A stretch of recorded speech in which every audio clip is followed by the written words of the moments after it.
Do you need a customizable villager trading hall?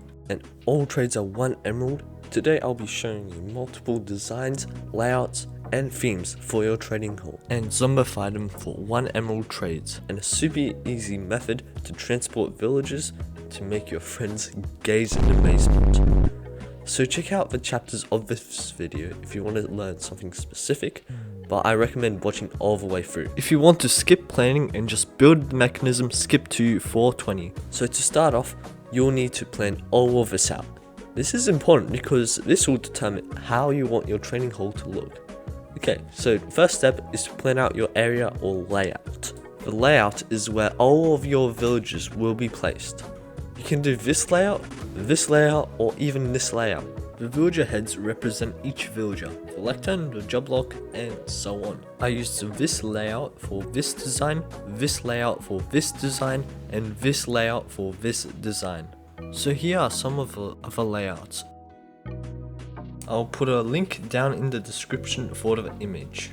Now just before we get building, I just need to let you know that you can't let any redstone touch. So you have to make everything slot in nicely so it doesn't interfere with each other. So you gotta keep in mind of that first before you make a corner, and then you put in 2 villagers here that you don't know how to put next to because the mechanism won't fit. And if you're doing the 2-layered one, then you also gotta watch out there's enough mechanism in, but you gotta make sure all these things don't interfere. So it's always good to build this in a creative mode. The main thing you want to watch out for is symmetry if you're doing your own, because this makes everything look good. Once you get your layout, you want to choose your theme. The theme will basically determine how your trading hall will look. So now here are all my opinions about all the themes: quartz, prismarine, and warped fences. So I really like this one. I use this in my survival world. Really good. I highly recommend it only if you got a guardian farm, because this stuff will be so hard to get if you don't have one. So highly recommend that you make it. Deep slate, magma, quartz. Really good design. I like the colors as well. I don't really use this with librarians and village training halls, but I love this in a sorting system. Logs, planks, fences. I think this looks pretty decent. It looks like a normal one. Easy to gather resources as well. And you can also change this up a little bit. I think it's a bit too plain. Or you can do something a little bit like this with some torches. You can modify any one of these designs. Blackstone, lava, and magma. I must say, this looks pretty cool. Like with the chains, the lava as well. But make sure the lava doesn't go near any wood because it'll burn up. I really like the soul lanterns as well. And it looks like the villagers are just sort of imprisoned in here. I mean, that's what they were made to do. Skulk, deep slate, and soul lights. So I added a little skulk sensor here. I'll power this lamp every time you walk near it. If you don't like this or you think it's annoying, you can just get rid of it and add some stairs here instead. I think this palette looks really good together because the dark blue skulk and the light blue torches look really good. And the bottom of these torches, like the brownness, will fit into the villagers and the lectern. And I love how the skulk vein is just scattered along here, which looks really cool. I highly recommend this one if you got some skulk around. And here are some other designs that I didn't talk about. Now you don't have to use these, but these blocks and color palettes look really good, so do what you want. I suggest having 32 villages because it can be divided by 8, 4, and 2. So here's a list of the most useful enchantments from librarians and one of each villager profession. All of these villages add up to 32 villages, including 5 bonus villages of your choice. The lists will be in the description. Okay, finally, we finished planning everything out, so let's get into building. Okay. To make a place for 1 villager, start by placing 2 blocks next to each other with a job block in front. Place a lever in front of a job block, and dig a hole beneath the job block and place a redstone torch. You can cover this up, and if you go 2 blocks down here, place a sticky piston with a trapdoor of any sorts. Now, if you flick the lever, the trapdoor should go up and down. So now, just cover up this part here. You can add blocks here if you want. make sure that you add a block here, because then the villager will escape.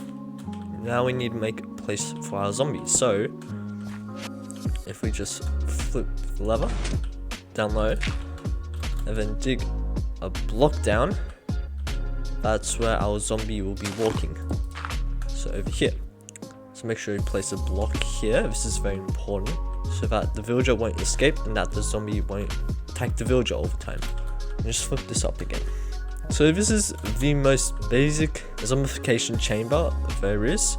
So basically just get a villager inside of here. You'll have some sort of trade and you get a zombie down here. Now the important part is to make sure to name it. So if you get a name tag, name it whatever you want, then make sure to name the zombie so it doesn't despawn, because then you would have to get multiple zombies because they would keep on despawning. If you flip the lever, the villager should drop down and it should be attacked by the zombie. It should turn into a zombie villager. And make sure you cover up this block so it doesn't burn up. Now one thing to watch out for is that your difficulty has to be set to hard. So what that means is that whenever the zombie attacks the villager, you'll always convert into the zombie villager. But if it wasn't easy, for example, then it would probably just kill the villager instead. And we don't want that because we got some good trades. And to convert it, we just need a weakness potion and a golden apple.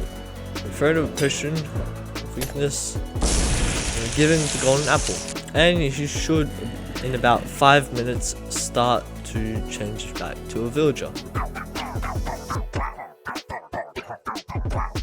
Now, to easily transport the villager into this place, firstly we have to get some more redstone materials. So for this we need an observer, a sticky piston, some string and some slabs of your choice. So what you do, for this block you replace this to make an observer, you place a block behind it and a sticky piston facing this way with a slab. Now make sure to add some string here as well, so that whenever there's a mob or entity inside of here, it will close up, and replace these blocks with slabs as well. Now you can just build up a little area around here, and this design is also stackable, which means that you can build multiple of these chambers next to each other. So I'll just quickly build another chamber.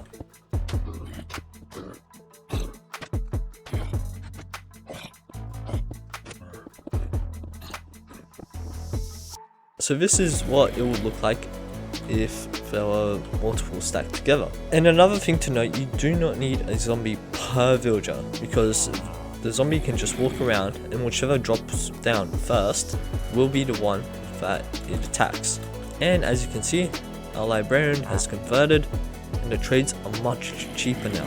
So you can continue to convert it and zombify it as much times as you want to get absolute cheapest trades. And it's pretty crazy as well, exploiting these villages like this. Okay, so now you want to transport our villagers here. The first thing you'll need to do is you'll need to get a villager into a minecart so that will go along these rails. And place an activator rail next to the prisonry, or like the path that we created here, and basically just put a redstone torch here so it will be activated, and make sure to add a slab here as well. Now if we get our villager and push him, the activator rail will eject whatever is inside of the minecart, and then will cause the villager to go out, and then it will eventually wander through here and will fall into one of these slots. It'll close it up so that if you got any more villagers, you can just put them in as well, and it takes the job. So that's really easy. And if you just flip it down, the zombie will zombify any villager it comes across. And I'll just do this again. So you push it, it goes out, and that's basically how you make this zombification chamber. It's pretty easy and simple, and it's really easy to expand as well. Okay, so now I will tell you some tricks on how to transport villagers and zombies. So with villagers, you can either do it this way. So you get a bed, wait for it to be night, And then when you got a villager, it'll always look for the closest bed next to it. Now we can exploit this by digging a hole under the first part of the bed, and then if we break the bed, the villager will fall through to the designated spot. You get your bed, villager comes in and sleeps, you break the bed, and then goes into the mine. Or again, you can use job locks to lure it wherever you want it to go, but I think you need it to be day for it to work. Yeah, it will always go here, so you can just lure it. Now, to transport zombies, wait for it to be night again, but this time, when you get your zombie, you want to get some sort of tunnel going into here, so that you can drop the zombie through. So, there's a really easy method to do this, so you just build up a trapdoor here, and some sort of staircase going down. And eventually your zombie will spawn, and then it will chase after you.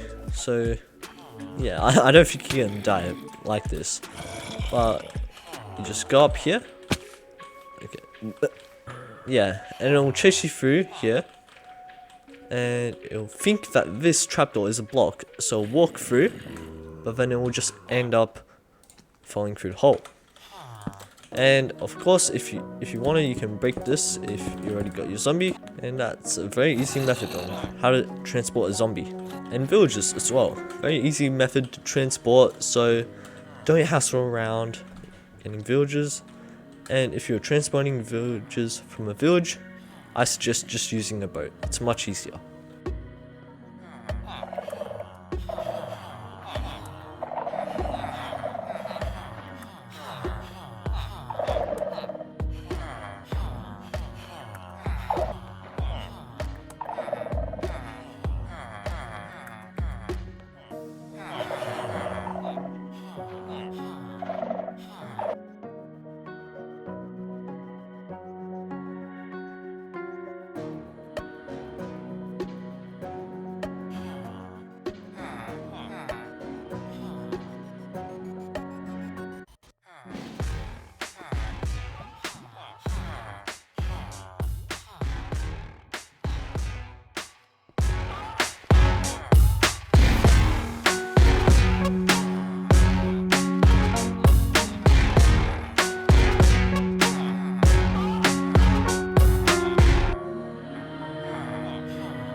So now I'm gonna share some of my opinions on these designs.